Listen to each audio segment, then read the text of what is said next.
शहर नूर नाम के एक पुराने और धूल भरे कस्बे के आखिरी सिरे पर, जहां ऊंचे पहाड़ों की परछाइयां शाम ढलते ही जमीन को अपनी आगोश में ले लेती थीं, वहां बाबा रहमत की एक छोटी सी और टूटी फूटी झोपड़ी थी।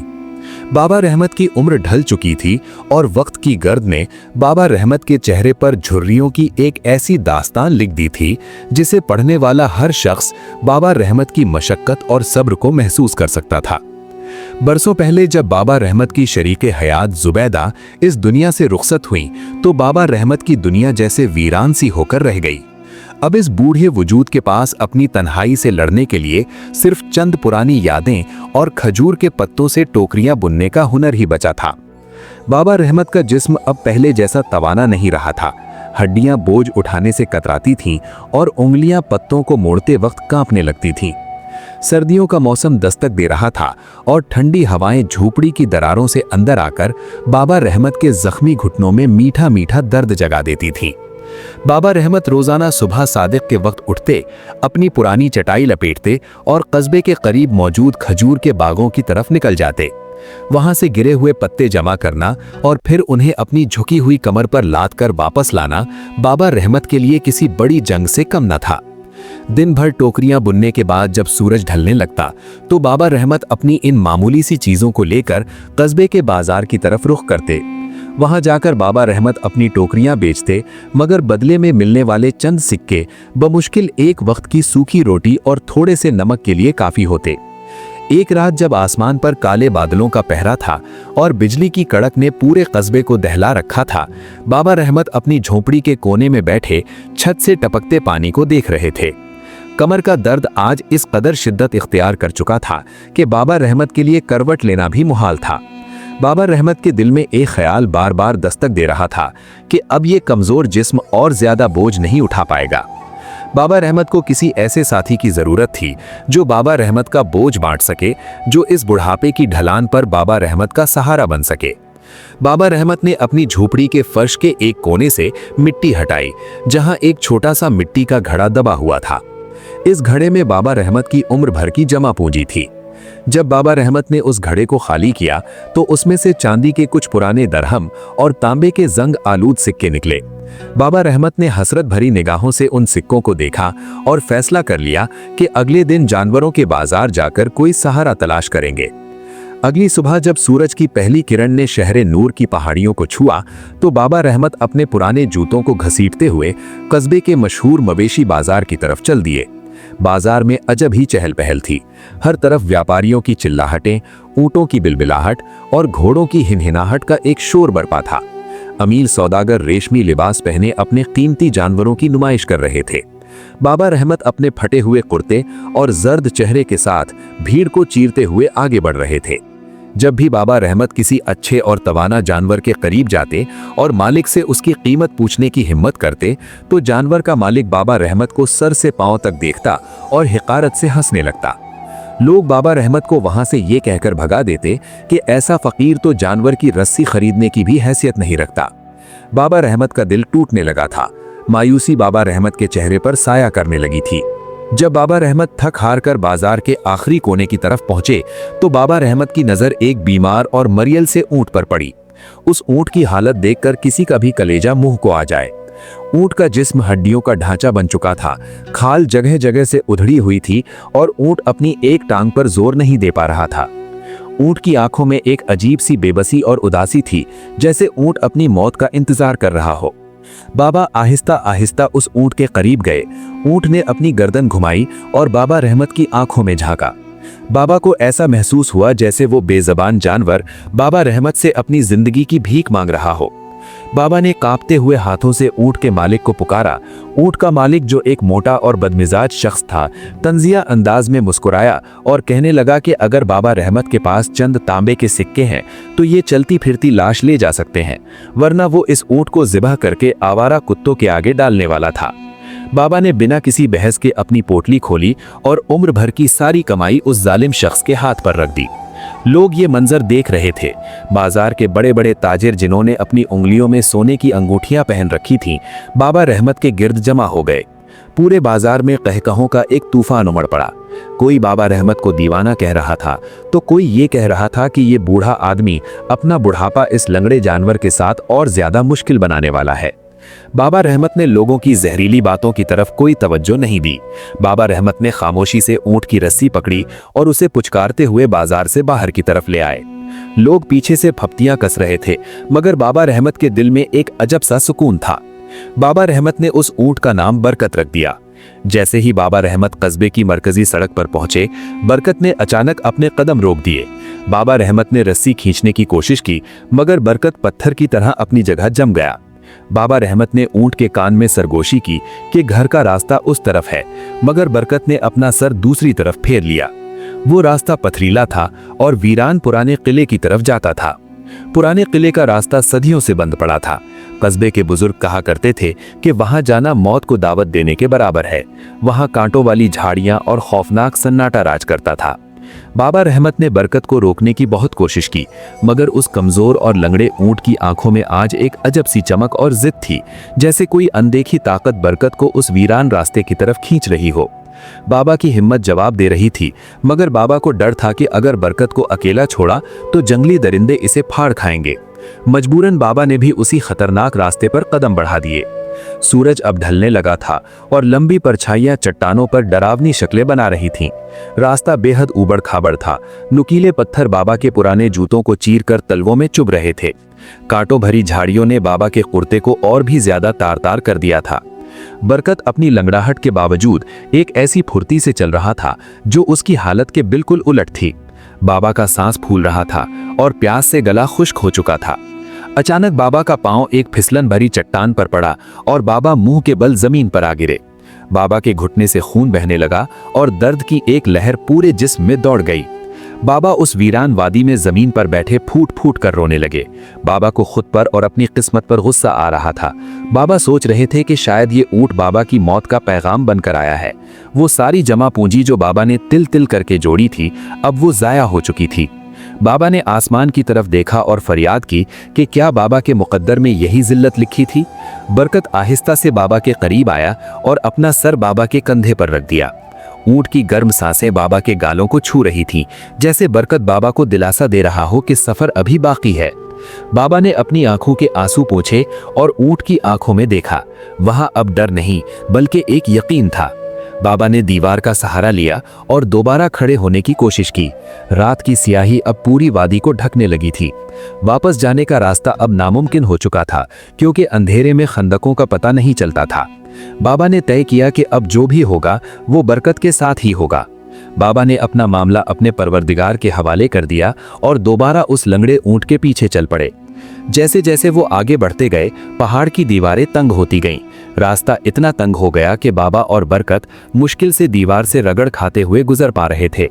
हवा में एक अजीब सी ठंडक और खुशबू महसूस होने लगी थी, जो आम रेगिस्तानी हवाओं जैसी नहीं थी। बरकत के कान बार बार खड़े हो रहे थे, जैसे वो कोई ऐसी आहट सुन रहा हो जो इंसानी कानों की पहुंच से दूर हो। अचानक बरकत एक बहुत बड़ी चट्टान के सामने जाकर रुक गया, जिसने पूरे रास्ते को बंद कर रखा था। बाबा को लगा कि अब मौत यकीनी है, क्योंकि पीछे मुड़ने का रास्ता नहीं था और आगे दीवार खड़ी थी। बाबा ने हताशा में अपना सर चट्टान से टिका दिया, मगर उसी लम्हे बरकत ने एक जोरदार बिलबिलाहट की और अपने सही पांव से जमीन को कुरेदना शुरू किया। बरकत ने अपने सर से चट्टान के नीचे उगी हुई जहरीली झाड़ियों को हटाना शुरू किया।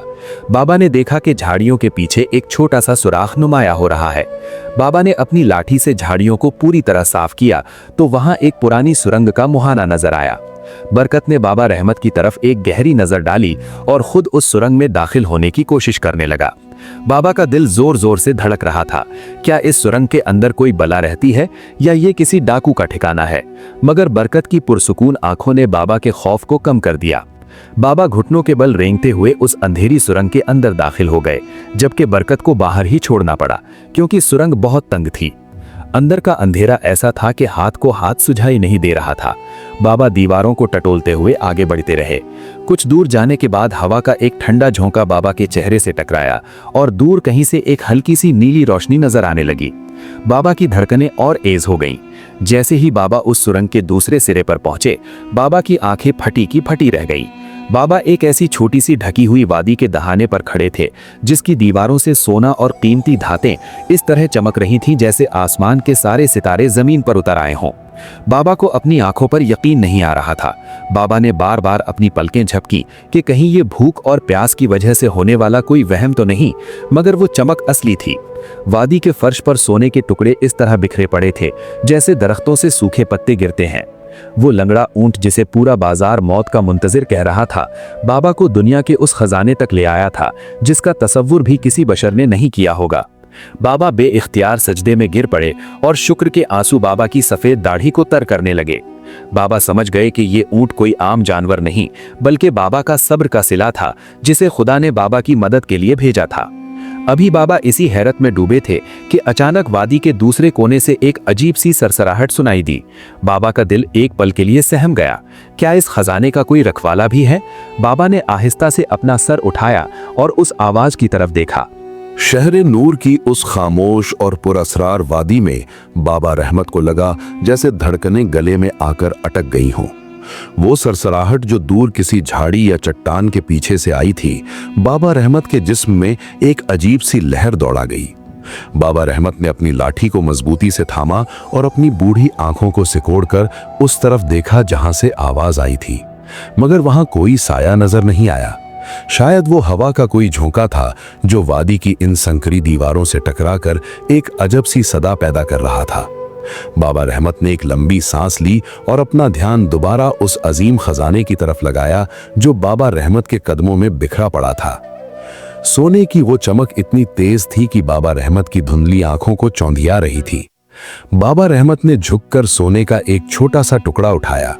वो टुकड़ा हाथ में लेते ही बाबा रहमत को उसकी वजनी होने का एहसास हुआ। वो खालिस सोना था, जैसा कि बाबा रहमत ने अपनी पूरी जिंदगी में कभी नहीं देखा था। बाबा रहमत के जहन में एक पल के लिए वो बाजार, वो लोग और वो जिल्लत याद आई जो कल तक बाबा रहमत का मुकद्दर थी। मगर बाबा रहमत के दिल में गुरूर का एक कतरा भी पैदा नहीं हुआ। बाबा रहमत ने सोचा कि ये माल बाबा रहमत की काबिलियत नहीं, बल्कि उस पाक जात का करम है जिसने एक बेजुबान ऊंट के जरिए बाबा रहमत की दस्तगीरी की। सूरज की रोशनी अब वादी के ऊपरी हिस्सों से रुखसत हो रही थी। बाबा रहमत जानते थे कि अंधेरा होने से पहले बाबा रहमत को यहां से निकलना होगा। बाबा रहमत ने अपने कंधे से वो पुराना और बोसीदा कपड़ा उतारा जिसे बाबा रहमत अक्सर टोकरियां ढकने के लिए इस्तेमाल करते थे। बाबा रहमत ने जमीन पर बिखरे हुए सोने के छोटे छोटे टुकड़ों को इकट्ठा करना शुरू किया। बाबा रहमत के हाथ कांप रहे थे, मगर वो डर से नहीं बल्कि शुक्राने के एहसास से लबरेज थे। बाबा रहमत ने सिर्फ उतना ही सोना उठाया जिसे बाबा रहमत आसानी से उठा सकें। बाबा रहमत के जहन में लालच का कोई साया नहीं था। बाबा रहमत जानते थे कि जो रिस्क बाबा रहमत के नसीब में लिख दिया गया है वो कहीं नहीं जाएगा। जब वो कपड़ा सोने के टुकड़ों से भर गया तो बाबा रहमत ने उसे एक गट्ठर की सूरत में बांध लिया। वो गट्ठर इतना भारी था कि बाबा रहमत की झुकी हुई कमर पर बोझ और बढ़ गया। बाबा रहमत दोबारा उसी तंग सुरंग की तरफ बढ़े जहां से आए थे। रेंगते हुए उस संकरी सुरंग से गुजरना अब और भी मुश्किल हो गया था, क्योंकि एक हाथ में सोने का वो वजनी थैला था। बाबा रहमत की सांसें उखड़ रही थीं और पसीना माथे से बहकर आंखों में जा रहा था, मगर बाबा रहमत ने हिम्मत नहीं हारी। जैसे ही बाबा रहमत सुरंग के मुहाने से बाहर निकले, बरकत को वहीं खड़ा पाया।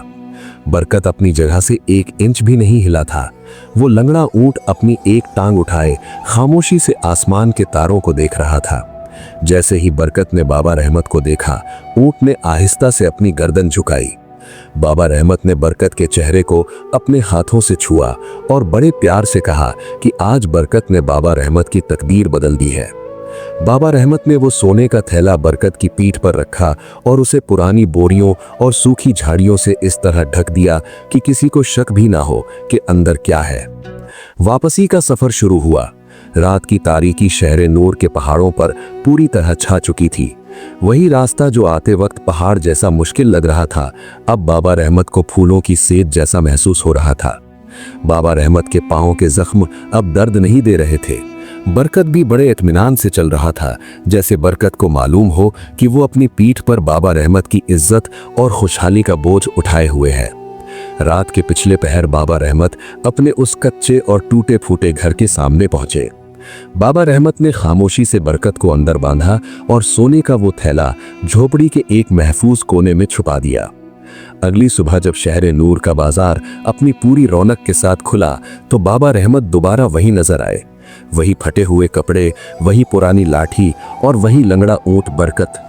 मगर आज बाबा रहमत की आंखों में एक अजब सी चमक थी, एक ऐसा इत्मीनान था जो दुनिया की किसी दौलत से नहीं खरीदा जा सकता। बाबा रहमत बाजार के उसी हिस्से में पहुंचे जहां शहर के बड़े और मगरूर ताजिर बैठते थे। सेठ मंसूर, जो अपनी अमीरी और बदमिजाजी के लिए पूरे शहर नूर में मशहूर था, अपनी मसनद पर बैठा हुक्का पी रहा था। सेठ मंसूर ने जैसे ही बाबा रहमत और उस लंगड़े ऊंट को देखा, सेठ मंसूर के चेहरे पर हिकारत भरी मुस्कुराहट आ गई। सेठ मंसूर ने जोर से कहकहा लगाया और अपने साथ बैठे लोगों से कहा कि देखो, वो दीवाना बुजुर्ग दोबारा आ गया। सेठ मंसूर ने आवाज लगाई कि क्यों बाबा, आज इस ऊंट की आखिरी सवारी की तैयारी है या कुछ और बेचने लाए हो? बाजार के बाकी दुकानदार भी हंसने लगे। किसी ने कहा कि बाबा रहमत आज इस ऊंट की लंगड़ाहट का सौदा करने आए हैं। बाबा रहमत खामोशी से सुनते रहे। बाबा रहमत ने अपनी रस्सी एक खंभे से बांधी और सेठ मंसूर की दुकान के करीब जाकर खड़े हो गए। बाबा रहमत ने बड़े धीमे लहजे में कहा कि आज बाबा रहमत को अपनी झोपड़ी के लिए कुछ अनाज और सर्दियों के लिए कुछ कंबल खरीदने हैं। सेठ मंसूर ने हुक्के का धुआं हवा में उड़ाते हुए तंज किया कि अनाज और कंबल मुफ्त में नहीं मिलते बाबा, उसके लिए चांदी के सिक्के चाहिए होते हैं जो शायद बाबा रहमत ने बरसों से नहीं देखे होंगे। उसी लम्हे बरकत ने एक अजीब सी हरकत की। बरकत ने अपनी पीठ को एक तेज झटका दिया। बरकत की पीठ पर जो पुरानी बोरियां और झाड़ियां बंधी हुई थीं, उनमें से एक बोरी का सिरा ढीला होकर खुल गया।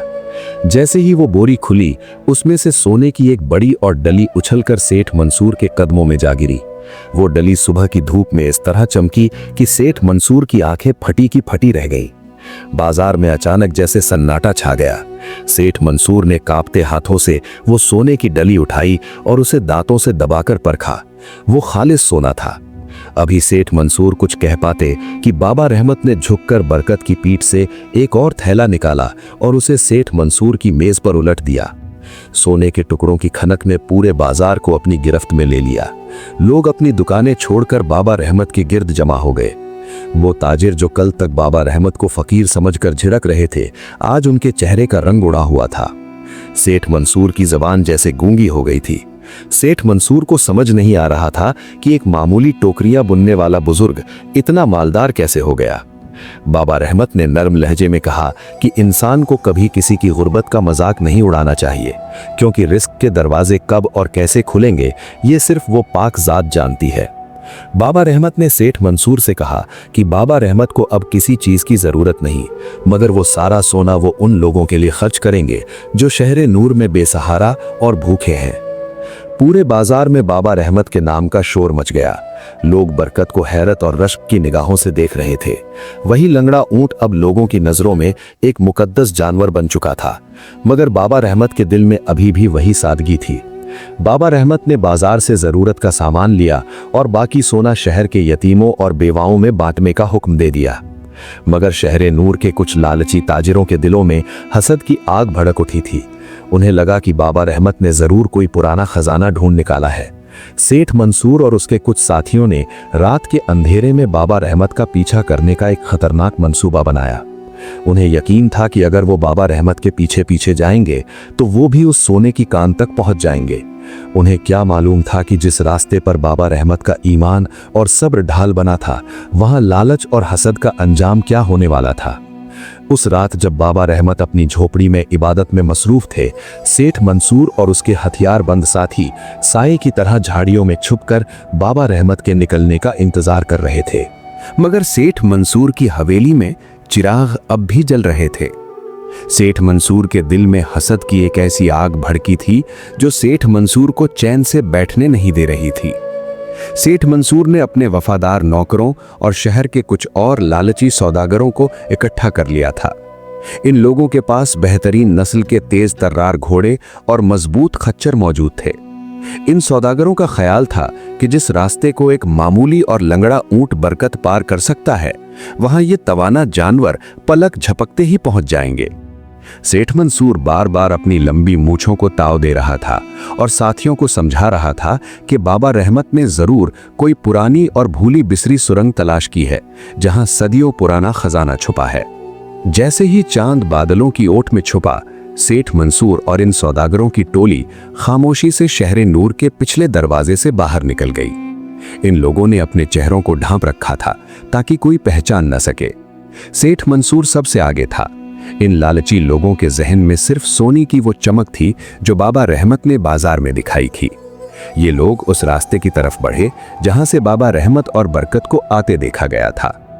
जैसे ही इन लोगों ने उन ऊंचे और खौफनाक पहाड़ों की तरफ कदम बढ़ाया, हवा में एक अजीब सी सरसराहट पैदा होने लगी। ये पहाड़ रात के अंधेरे में किसी सोए हुए देव की तरह महसूस हो रहे थे। सेठ मंसूर के साथियों में से एक ने घबराहट में कहा कि ये रास्ता बेहद डरावना है और शहर के बुजुर्गों ने यहाँ आने से मना किया है। मगर सेठ मंसूर ने उस साथी को झिड़क दिया और कहने लगा कि दौलत के सामने खौफ की कोई हैसियत नहीं होती। इन लोगों ने अपने घोड़ों को एड़ लगाई और उन पथरीले रास्तों पर चढ़ना शुरू कर दिया। मगर अजीब बात यह थी कि जो रास्ता बाबा रहमत के लिए हमवार हो गया था, वही रास्ता इन मगरूर सौदागरों के लिए किसी आजमाइश से कम न था। नुकीले पत्थर अब इन सौदागरों के घोड़ों के खुरों को जख्मी करने लगे थे। घोड़ों के हिनहिनाने की आवाजें पहाड़ की गुफाओं में गूंजकर और भी डरावनी हो रही थीं। जैसे जैसे ये लोग पहाड़ों की गहराई में दाखिल हुए, कांटों भरी झाड़ियां इन सौदागरों के कीमती लिबासों को तार तार करने लगीं। सेठ मंसूर बार बार उस लंगड़े ऊंट बरकत के पैरों के निशान तलाश करने की कोशिश कर रहा था, मगर जमीन इतनी सख्त और पथरीली थी कि वहां कोई निशान बाकी नहीं था। इन लोगों को ऐसा महसूस हो रहा था जैसे पहाड़ की दीवारें आहिस्ता आहिस्ता एक दूसरे के करीब आ रही हों और इन सौदागरों का रास्ता रोक रही हों। हवा अब इतनी ठंडी और तेज हो गई थी कि इन लोगों के हाथों से मशालें तक बुझने लगीं। सन्नाटा इतना गहरा था कि सौदागरों को अपने ही दिल की धड़कन साफ सुनाई दे रही थी। अचानक सेठ मंसूर के सबसे तेज घोड़े का पांव एक गहरी दरार में फंस गया। घोड़ा दर्द से बिलबिला उठा और सेठ मंसूर धड़ाम से जमीन पर आ गिरा। सेठ मंसूर का रेशमी साफा धूल में मिल गया और माथे पर एक गहरा जख्म उभर आया। इन सौदागरों में अफरा तफरी मच गई। साथी अपने घोड़ों को काबू करने की कोशिश कर रहे थे, मगर जानवर बेकाबू होकर इधर उधर भागने लगे। इन लोगों ने महसूस किया कि ये लोग उस रास्ते पर आ गए हैं जहां से वापसी का कोई रास्ता नजर नहीं आ रहा था।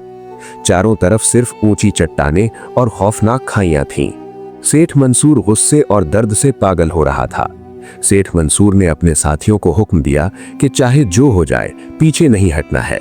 मगर इन लोगों को क्या खबर थी कि ईमान के बगैर इस वादी में कदम रखना खुद को मौत का हवाले करना है।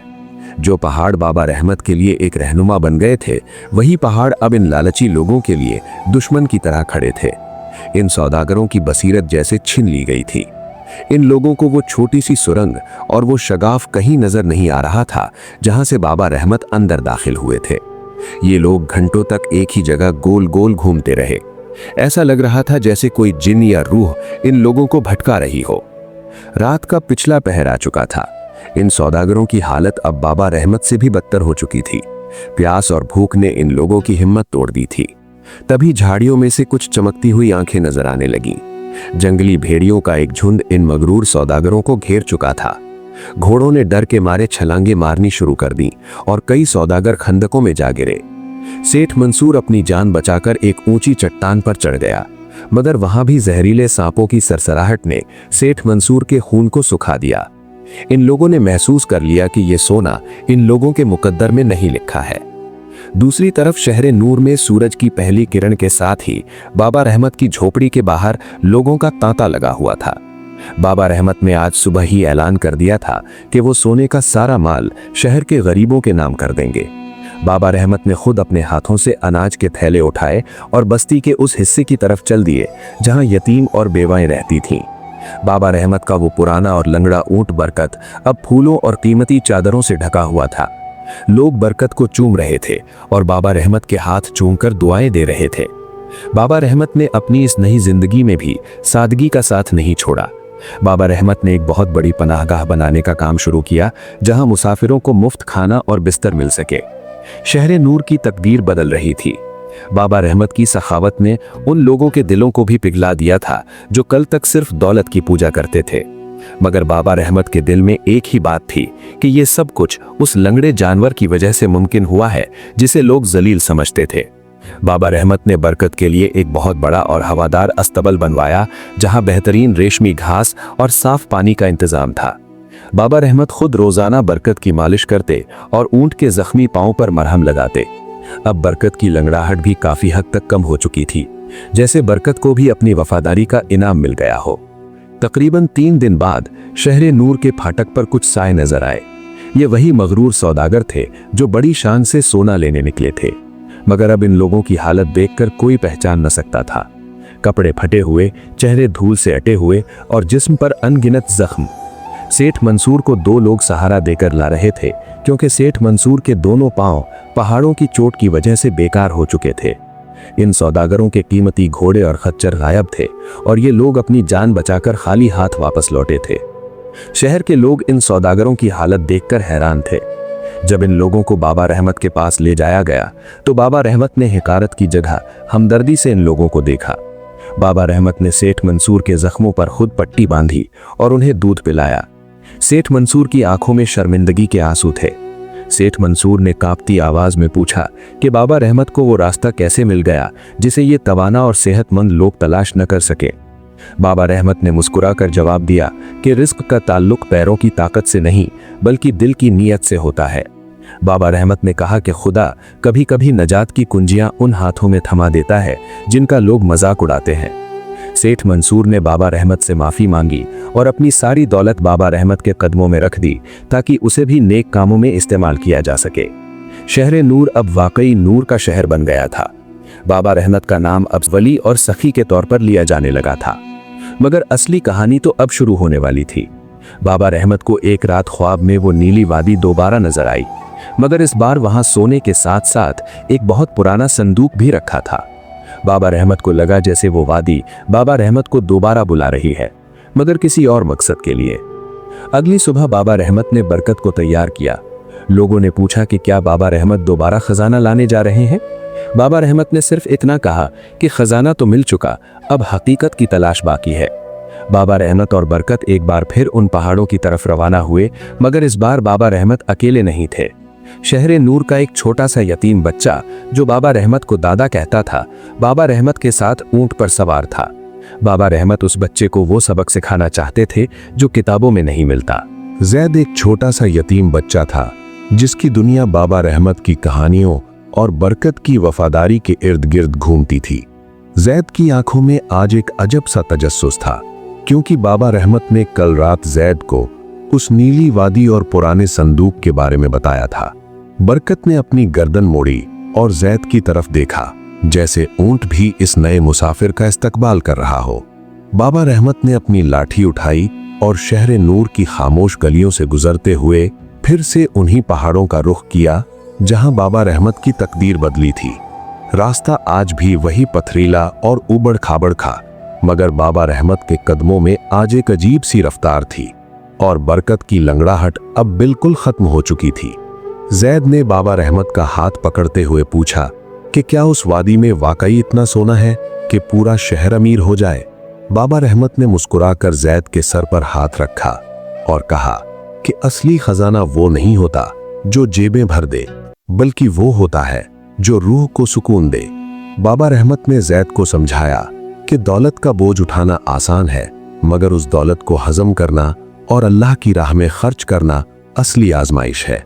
चलते चलते दोपहर हो गई और वो पहाड़ों के उस तंग हिस्से में पहुंच गए जहां से सूरज की रोशनी सिर्फ एक बारीक लकीर की तरह नजर आती थी। बरकत ने एक जगह रुककर अपनी मखसूस आवाज निकाली, जो इस खामोश वादी में किसी पुराने दोस्त की सदा की तरह गूंज उठी। जैसे ही बाबा रहमत, जैद और बरकत उस तंग सुरंग के मुहाने पर पहुंचे, ठंडी हवा के एक झोंके ने जैद को हैरत में डाल दिया। जैद ने कभी ऐसी खुशबूदार हवा महसूस नहीं की थी। बाबा रहमत ने जैद का हाथ मजबूती से थामा और सुरंग के अंदर दाखिल हुए। सुरंग के अंदर अब अंधेरा उतना डरावना नहीं लग रहा था। बाबा रहमत का दिल इत्मीनान से भरा था। कुछ ही देर में वो उस जन्नत निशा वादी में थे जहां की दीवारें आज भी सोने की रगों से दमक रही थीं। जैद की आंखें फटी की फटी रह गईं। जैद ने दौड़कर एक चमकता हुआ पत्थर उठाना चाहा, मगर बाबा रहमत ने आहिस्ता से जैद को रोक दिया। बाबा रहमत ने उस चट्टान की तरफ इशारा किया जहां बाबा रहमत ने ख्वाब में वो संदूक देखा था। वहां एक पुरानी झाड़ी के नीचे वाकई एक मिट्टी और गर्द से अटा हुआ लकड़ी का संदूक रखा था। संदूक पर पुरानी जुबान में कुछ नक्श बने थे। बाबा रहमत ने बिस्मिल्लाह कहकर उस संदूक का ढक्कन खोला। जैद को उम्मीद थी कि अंदर से कीमती हीरे या जवाहरात निकलेंगे, मगर अंदर सिर्फ एक पुराना सा चमड़े का पर्चा और एक चांदी की पुरानी सुराही थी। बाबा रहमत ने वो पर्चा खोला। उस पर लिखा था कि ये वादी एक अमानत है और यहाँ का सोना सिर्फ उन लोगों के लिए है जो खुद से ज्यादा दूसरों की फिक्र करते हैं। पर्चे में एक और राज छुपा था। उसमें लिखा था कि इस वादी के ठीक बीचों बीच एक पुरानी नहर का मुहाना है जो सदियों पहले सूख गया था, मगर अगर उसे दोबारा खोला जाए तो शहरे नूर के कभी न खत्म होने वाले सूखे का इलाज मुमकिन है। बाबा रहमत की आंखों में आंसू आ गए। बाबा रहमत को समझ आ गया कि खुदा ने बाबा रहमत को यहाँ सिर्फ अपनी गुर्बत दूर करने के लिए नहीं भेजा था, बल्कि पूरे शहर की प्यास बुझाने का वसीला बनाया था। बाबा रहमत ने जैद को वो सुराही थमाई और बरकत के साथ उस जगह की तलाश शुरू की जहां वो पुराना मुहाना छुपा था। बरकत ने अपनी सूंघने की सलाहियत से एक ऐसी जगह की तरफ इशारा किया जहां जमीन पर थोड़ी नमी महसूस हो रही थी। बाबा रहमत ने अपनी लाठी और जैद ने अपने नन्हे हाथों से वहां से पत्थर हटाना शुरू किए। घंटों की मशक्कत के बाद अचानक जमीन के अंदर से पानी की एक हल्की सी धार निकली। वो पानी इतना मीठा और ठंडा था कि जैद ने पीते ही कहा कि ये तो शहद जैसा है। पानी की वो धार आहिस्ता आहिस्ता एक चश्मे की सूरत इख्तियार करने लगी। बाबा रहमत ने महसूस किया कि ये पानी पहाड़ के अंदरूनी रास्तों से होता हुआ शहरे नूर की सूखी हुई बावड़ियों तक पहुंच सकता है। बाबा रहमत ने उस संदूक से मिले पर्चे को दोबारा पढ़ा जिसमें रास्ता साफ बताया गया था। बाबा रहमत ने जैद से कहा कि अब हमें सोना नहीं बल्कि इस पानी की खबर शहर तक पहुंचानी है। बाबा रहमत ने बरकत की पीठ पर वो सुराही रखी और वापस शहर की तरफ चल दिए। बाबा रहमत को लगा जैसे बरकत भी आज ज्यादा फख्र से चल रहा है। जब बाबा रहमत शहर नूर पहुंचे तो बाजार के लोग अभी भी सेठ मंसूर की नाकामी और बाबा रहमत की सखावत के किस्से दोहरा रहे थे। बाबा रहमत ने बाजार के बीचों बीच खड़े होकर ऐलान किया कि खुदा ने शहर के लिए पानी का तोहफा भेजा है। पहले तो लोगों को यकीन नहीं आया, मगर जब बाबा रहमत ने वो चांदी की सुराही लोगों को दिखाई और चश्मे का राज बताया तो पूरे शहर में खुशी की लहर दौड़ गई। शहर के नौजवानों ने बाबा रहमत की रहनुमाई में पहाड़ों का रुख किया और उस पुराने मुहाने को पूरी तरह खोल दिया। कुछ ही दिनों में शहरे नूर की वो पुरानी बावड़ियां जो बरसों से धूल से भरी थीं, ठंडे और मीठे पानी से लबालब भर गईं। शहर की शक्ल बदल गई। जहां धूल उड़ती थी वहां अब हरियाली नजर आने लगी। बागों में खजूर के दरख्त दोबारा लहलहाने लगे और फूलों की खुशबू ने फिजा को महका दिया। बाबा रहमत ने उस सोने से शहर में एक बहुत बड़ा मदरसा और शिफा खाना बनवाया। बाबा रहमत ने कभी अपने लिए कोई आलीशान हवेली नहीं बनाई, बल्कि अपनी उसी पुरानी झोपड़ी में रहना पसंद किया जहां बाबा रहमत ने अपनी जिंदगी के मुश्किल दिन गुजारे थे। बरकत के लिए बाबा रहमत ने उसी मदरसे के सेहन में एक खुली जगह बनवाई जहां बच्चे बरकत के साथ खेलते और उसे ताज़ा फल खिलाते। वक्त गुजरता गया और बाबा रहमत की उम्र ढलने लगी। एक रोज जब सूरज अपनी पूरी आबोताब के साथ चमक रहा था, बाबा रहमत ने जैद को अपने पास बुलाया। जैद अब एक समझदार नौजवान बन चुका था। बाबा रहमत ने जैद का हाथ पकड़कर कहा कि ये शहर, ये पानी और ये वफादार ऊंट अब जैद की जिम्मेदारी है। बाबा रहमत ने नसीहत की कि कभी अपनी ताकत या दौलत पर गुरूर न करना, क्योंकि खुदा कभी कभी एक लंगड़े जानवर के जरिए भी वो काम ले लेता है जो बड़े बड़े सूरमा नहीं कर पाते। बाबा रहमत ने आखिरी बार बरकत की आंखों में देखा और बरकत ने अपना सर बाबा रहमत के सीने पर रख दिया। उसी रात बाबा रहमत खामोशी से इस दुनियाए फानी से रुखसत हो गए। पूरा शहर नूर बाबा रहमत के जनाजे में उमड़ पड़ा। लोग रो रहे थे, मगर उनके दिलों में बाबा रहमत के लिए इज्जत और मोहब्बत की एक ऐसी लौ जल रही थी जो कभी बुझने वाली नहीं थी। बरकत ने कई दिनों तक खाना पीना छोड़ दिया और बाबा रहमत की झोपड़ी के बाहर ही बैठा रहा। जैद ने बाबा रहमत के नक्शे कदम पर चलते हुए शहर की खिदमत जारी रखी। बाबा रहमत का वो लंगड़ा ऊंट बरकत शहर नूर की तारीफ का एक हिस्सा बन गया। कहानी आपको कैसी लगी? कमेंट्स में अपनी राय जरूर दीजिए। अगर आप चैनल पर नए हैं तो मेहरबानी करके चैनल को सब्सक्राइब जरूर कर लीजिए ताकि आने वाली हर नई कहानी की नोटिफिकेशन आपको सबसे पहले मिले।